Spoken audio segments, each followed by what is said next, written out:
Here we are up in the Highlands of Scotland, one of the most famous rivers, the Spey. It starts its journey up in the Highlands and runs for about 100 miles northeast into the Moray Firth. Now the Spey is famous for a lot of things, but two stand out. It's fine malt whiskies produced with the water, and something else that comes through the water, the salmon.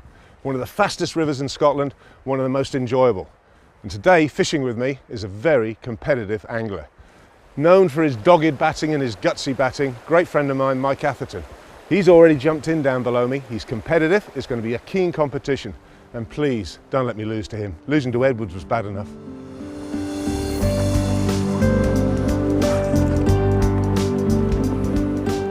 Anything happening, Athers? Well, no, not much for the last 2 hours. It's good of you to turn up.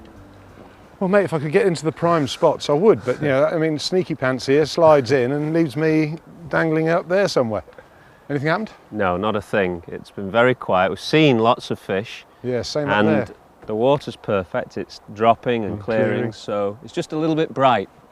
If we could get rid of the sun, a few more clouds, it'd be absolutely perfect. But well, we've got to have some excuse if we don't get them, so let's go and keep the sun. But it is a beautiful stretch of river. I haven't seen a prettier beat than the one we're fishing now. If we catch a fish, that will make for a perfect fishing trip. As you're here, I might just, no, I could do the go dirty back to trick. No, I could do the dirty trick and just walk down in front of you. But well, that's what you normally do. poor etiquette. No, I'll go up behind you and clean up what you missed out on. Well, that's plenty, I should think. Yeah. Tight lines. Tight lines. 11. See you for 11s in about 10 minutes.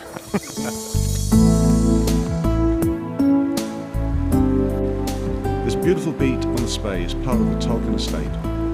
Atherton and I aren't regulars here, and we're assisted by gillies Lawrence and Glenn, who can point out the salmon runs and to be on hand as we attempt the Spey cast, which is essential on these waters.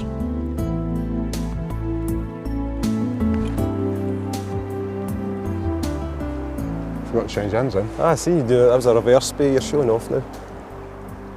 So that feels more natural to me. Because the left now. That feels much more natural to me, or even to roll it.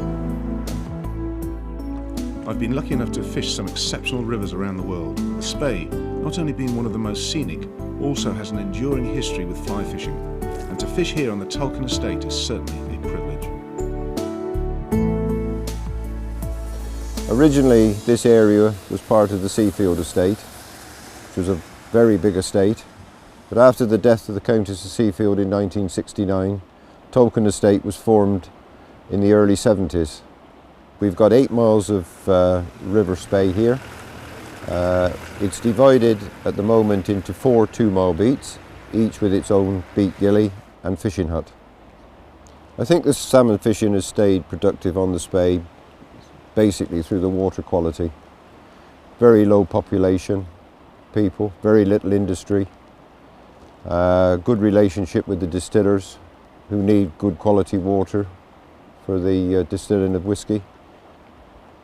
Putting all those elements together, I think the fish have a really good environment to return to, and after all, they've been here for hundreds of years. Tulchan estate has got a very positive attitude towards the fishing. Over the years, we've fenced all the cattle away from the riverbanks and the feeder burns, and last year, as a new project, we opened up a new hatchery. The hatchery itself has got a capability of producing 700,000 fry a year, which we feel is a positive way of enhancing the stock in the river. Yep, these look really good, Ian. No, they do. I think they should go next week. Yes. Absolutely beautiful, superb quality. While the future stocks look promising, the current ones seem to be swimming past whatever we offer them. So we ventured further down the beat where Athers wades and I cover some deeper water.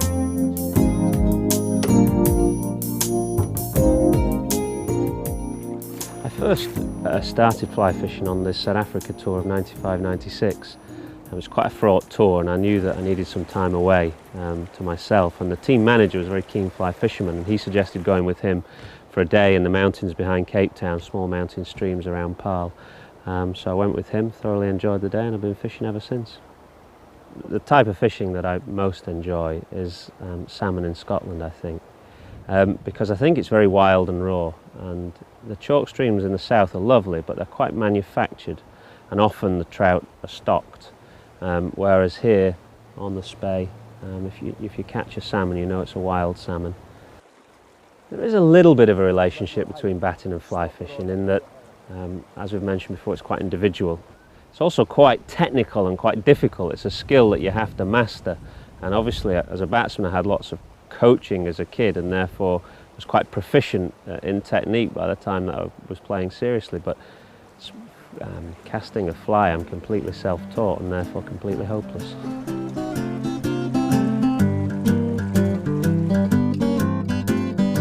After a fruitless and slightly frustrating morning session, help appears in the form of Andy Murray, a Spey casting expert. Athers won the toss, and he gets his own private lesson. To be honest, he's the one that really needs it. We'll just work a little bit of line out.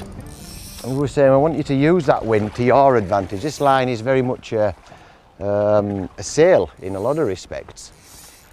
And so we're going to fill it, just like a sail will be filled with a wind. We're going to do exactly the same. So the theory here, we're using the single Spey because the wind is upstream and the fly will be taken away from us, so it won't be dangerous. Yeah. And what you want to think really with any Spey cast, the end part of it is a thing called a roll cast. And there we've got the D, and you can see the wind's pushing that line up. And we do that, and that'll roll out. And so that's the end part. What we can't do with that, of course, is change direction. So when you're practicing this, just practice your roll cast. Once we've got that away, then we can take it up there slowly, around. There's our new change of direction, and then we're fishing. Spey cast would generally be used if you've got obstructions behind you, eye trees, bank sides, but also to change the direction. It's really a two-formed cast in that respect, that it gives you a very good change of direction, anything from 10 degrees up to 90 degrees, in one sweet and smooth motion. Any position you So this second part of the cast is to really enable you to cover more water. Exactly. What you're doing is you're pre-positioning the D that we've just done in the roll cast. Okay. Probably the main problem with any cast, but even probably more so with the Spey cast, is that you need to take your time with it. You certainly don't need to use a lot of muscle. You've got a rod in your hand and you've got to make that bend and release energy. So probably the biggest problem I find teaching is when people try to over muscle it. You don't need strength, you need technique. Right, still. Very close, good. It's coming just a bit wonky at the end. What's happening there a little bit is your left hand is not just straight. It's not straight. Okay. It's not coming back into that breast pocket. Think of keeping it just on your left hand side. Okay. So we're going to 10 o'clock. We're lifting around. Oh, without doubt, the Spey has got really everything you could ever wish for as a salmon angler, without doubt. As I say, the scenery, the flow of the river, the size of the river. It's very coverable, as we call it. It's not too daunting, it's not too big, but it is something very special. And you know, some of the great history has been made on the Spey as far as fly fishing is concerned. Leaving Andy to show off his casting skills, and Ather's now a master of the Spey cast, we move upstream to the top of Seabeat to try our luck there. Normally there's a big hole there. I first met Beefy actually when we played together for the first time. My England debut was in 1989, when England were really struggling on the back of a few defections to South Africa, and Beefy and David Gower were the two last remaining senior players. And I came to the dressing room with great trepidation, really, because of course watching England growing up, Beefy was always everybody's hero. And I have to say I was very indebted to him that he made me so welcome as a young 21-year-old straight out of university. Beautiful water, isn't it? Lovely. Dropped nicely, colours cleared. With no excuses. We have no excuses. Apart from the sunshine. But you'll find one. We can hang on to sunshine. It's funny because they used to say you were the master of the excuse when you played, is that right? Oh yeah. Oh, you're never out. Never your fault. No. Goodness gracious. It's a good way of kidding yourself. Absolutely. And let the opposition think they've got you out. Oh, some bloke moved, or oh, that window. Well, I don't think Beefy has many qualities to be a good fly fisherman or to enjoy fishing, in the sense that you have to be very patient and he's very impatient. I find you have to be completely uncompetitive just to enjoy the day, because there's so many days when you don't catch, and he is the most competitive animal you'll ever meet. But I suppose what he is a countryman at heart. He loves his nature, he loves fishing, shooting, lives in the country, he's a real countryman, so he's got a strong tie to the land, if you like. This is what it's been reduced to, gillying for Botham. Maybe this was your forte in life. We've got about 17 wind knots in this. No, I haven't, do I? Testament to your casting. Well, we're going to change it. Ready? Is there a wind knot on it? No, you're You fine. lying sod. Go on, get it in there. Good on, Atherton. There you go, just take it off that bit now. Which bit? Where is it? The bit where you dropped it on. Where is it? All right, it's gone, it's gone. Okay.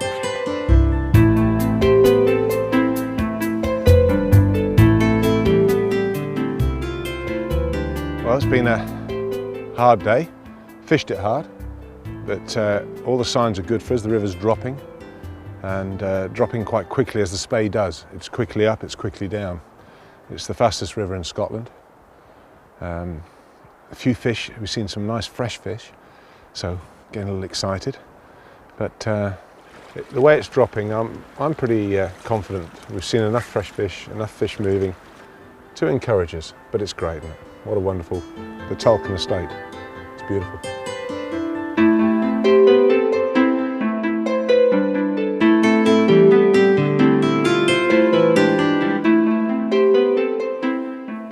Just after 9:30 in the evening, and the light is fading rapidly. Some of us have been flogging away since 7 o'clock this morning.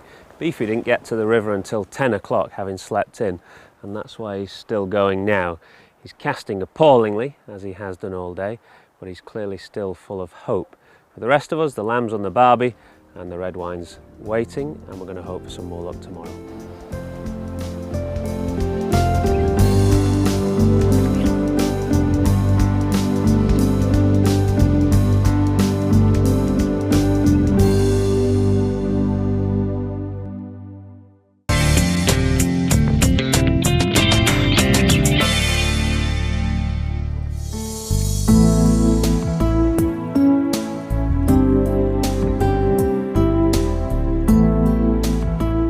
Day on the Spey, with the scores at 0-0, Atherton and I make an early start to catch some salmon.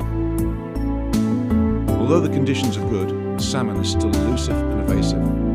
Even years ago, the Celts considered them to be the wisest of creatures. According to Celtic legend, a passing salmon ate 9 hazelnuts of wisdom from the divine hazel tree.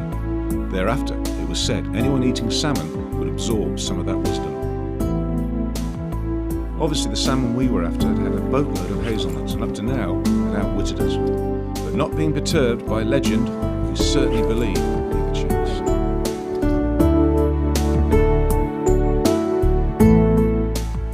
From my point of view, particularly now that I've retired from the competitive side of cricket, all right, I'm still in the commentary box, but is the competitiveness of this.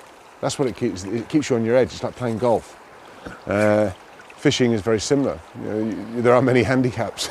There are many excuses. The sun's too bright, or the water's too high or too low, but that's what keeps fishermen going.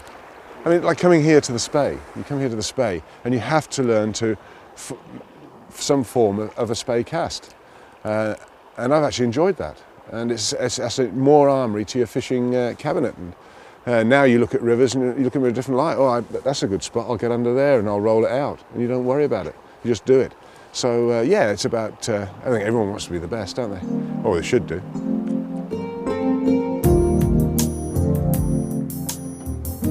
Even with my perfection of the Spey cast, the morning session surprisingly ends in a blank. But the salmon are certainly here. And someone that keeps a keen eye on the river and its stocks is James Butler of the Spey Fishery Board.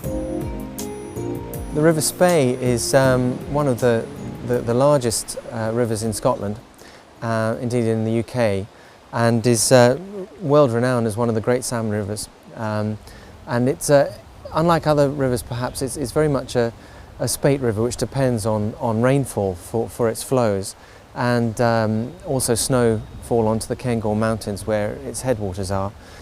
It has probably, we think, about 60,000 salmon coming into it every year, But amongst those fish, there's all sorts of different, what we call stocks of fish, which come from different parts of the catchment. Some fish come in the springtime and are generally quite large, having spent 2 or maybe even 3 years in the North Atlantic before coming back to the river to spawn. And other fish which come in during the summer are called grilse, which have only been at sea for maybe 1 year.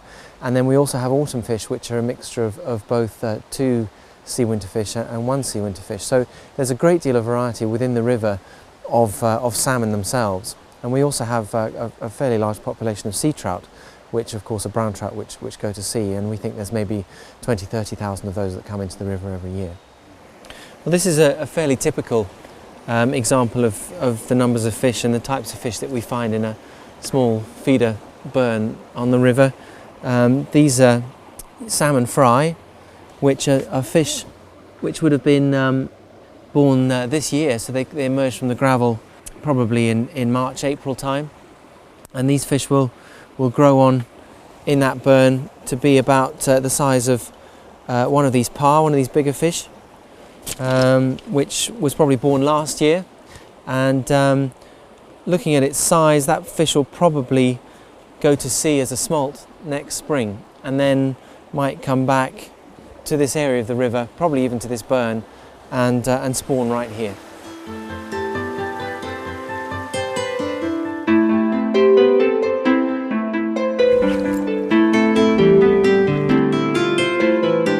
I've been fishing since I was about 16 years old. It took me 8 years to catch my first salmon, and I think Atherton, in fairness, started fishing about 8 years ago. And I explained to him that, particularly in professional sport, when you're under the microscope a lot, whether it's with the media or with the fans or television, whatever, it's nice to escape. And the river is a great place. You get here and you can fish down through a lovely pool like this here, and you look at your watch and an hour and a half, 2 hours have gone. Just a wee grill, so it's not that old. It's been in a while, but... Thankfully, our efforts are rewarded, and Atherton, by fluke, fortune or skill, got himself attached to something. Any size? Small grills. Oh, lovely. Well, that's what it feels like. I saw a fresh grilse on the other side. Maybe it's just a few running. Is he around the rock? Is he all right? Yeah, he's all right. It's a bonus, isn't it? Great days out, and it's a great bonus when you hook one. He's it was unexpected though, because it was not. Yes. There he is. It's quite fresh actually. That's a clean fish. He's a lively little bugger.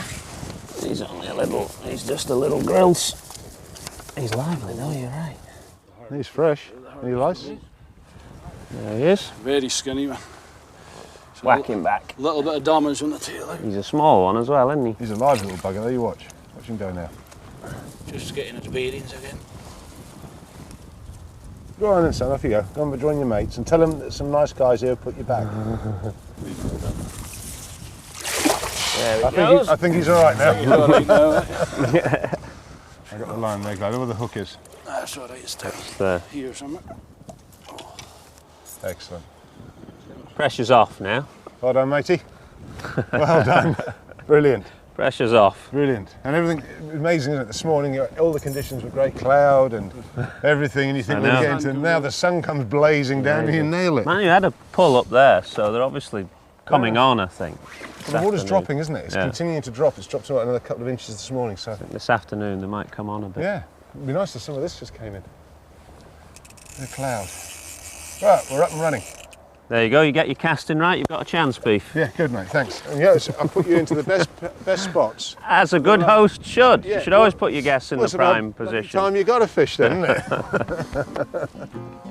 Well done. Right, I'm going to catch one if you don't mind. Okay, good luck. After Atherton's success of catching a small grilse, I felt the pressure was on, and even the road dealer was surprised at the lack of my success.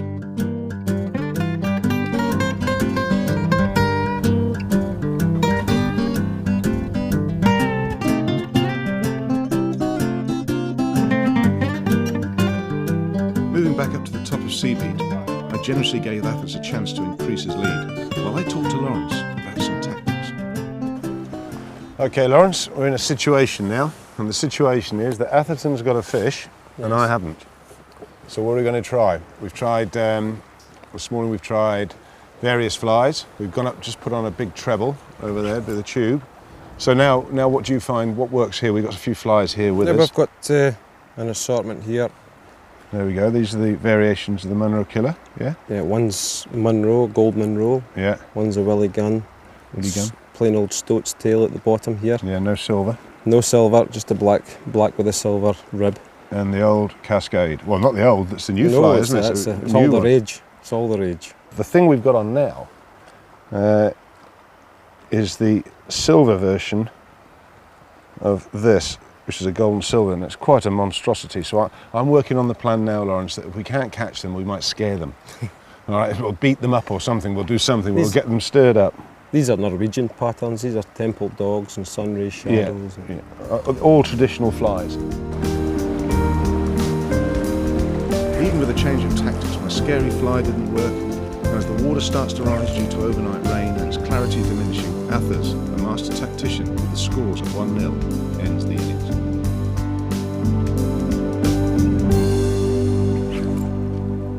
Well, some people will fish on, river permitting. It's a shame, but we've been a little bit unlucky with the water and the water heights. If you look at it now, it's gone up 7-8 inches in what 40 minutes I think it went up in. Amazing. Absolutely amazing. But it's been an idyllic couple of days. Oh, not many fish, but perfect conditions. Well, one at the moment. Beautiful fishing. Yeah, it must be slightly galling for you that the city boys outfish the countrymen. Well, let's put it this way, mate. If you think I'm leaving here before pitch black, put it this way, I can still win. You can. I've got a flight to catch, sadly, but It's a shame. It's a shame because it's been great. It is a fantastic setting. Tulchan Lodge, it's absolutely awesome. Just look back down the river. It's some of the best fishing I've you never could seen imagine. anything like it. Absolutely. But before you go away, there's just a little token from Donegal Fly Fishing Company and myself. It's a little memento for you of salmon flies. It's inscribed to Mike Atherton. It's personalised, so very it's a little thing for myself and the Donegal boys, and not had a drink off you in 15 years, but a box of fly, I suppose, is the next best thing. Well, I tell you what, I had to change the locks on the cellar last time you were there. As you can see, it's a great selection and something to take away with you. Thank you very much. It's been an absolute pleasure. Yeah, no, it's been great fun. And I will fish on, and hopefully you can join us in May back here. Hope All so. right. Thanks, mate. All right, have a safe journey.